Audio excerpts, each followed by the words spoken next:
অনেকেই বলেন পিঠা ভিজানোর পরে শক্ত হয়ে যায়। আসসালামু আলাইকুম। নরম তুলতুলে জিলাপি পিঠা, যারা বলেন পিঠা ভিজানোর পরে শক্ত হয়ে যায় তাদের জন্য আজকের এই রেসিপি ফলো করলে আপনিও বানাতে পারবেন নরম তুলতুলে মজাদার এই পিঠেগুলো বানানোর জন্য এখানে নিয়েছি কড়াইয়ে 1 কাপ লিকুইড দুধ, দিয়ে দিচ্ছি পরিমাণ মতো লবণ, 2 চামচ চিনি, একটু নেড়েচেড়ে এখানে দিয়ে দিচ্ছি 1 চামচ ঘি। ঘিটা দিয়ে ভালো করে নেড়েচেড়ে মিশিয়ে নিচ্ছি। বলক চলে আসার পরে এখানে দিয়ে দিচ্ছি 1/2 কাপ সুজি। সুজিটা দিয়ে অনবরত নেড়েচেড়ে এটাকে সিদ্ধ করে নিতে হবে। আর এই সময় চুলার আঁচটাকে একটু কমিয়ে রাখতে হবে, তা না হলে সুজিটা সিদ্ধ হবে না, পানিটা শুকিয়ে যাবে। এই তো নেড়েচেড়ে সুজিটাকে আমি সিদ্ধ করে নিয়েছি। আর এই যে এখন ডোয়ের মতো হয়ে গিয়েছে। এখন চুলাটাকে অফ করে দিব। এটাকে নামিয়ে হালকা ঠান্ডা করে নিয়েছি। একটা প্লেটের উপর নিয়ে এখানে দিয়ে দিচ্ছি 2 টেবিল চামচ ময়দা, 1 চামচ ঘি। ঘিটা দিয়ে এখন ভালো করে সবকিছু একসঙ্গে ভালো করে মথে নিব।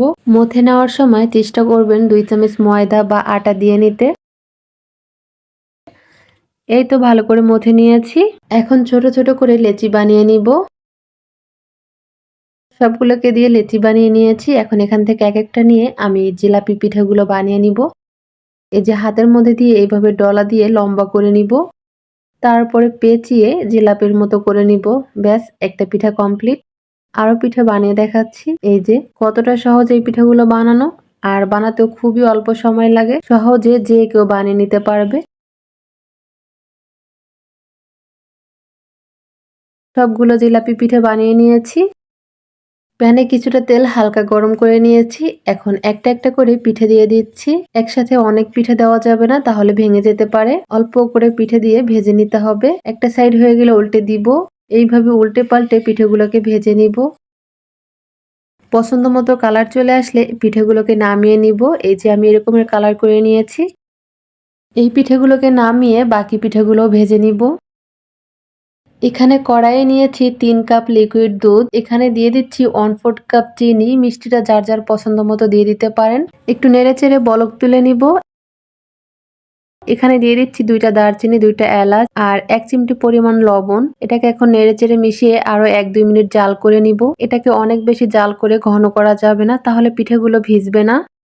দুধটা জাল করে নিয়েছি। এখন চুলাটাকে অফ করে দিয়ে পিঠেগুলো দিয়ে দিব।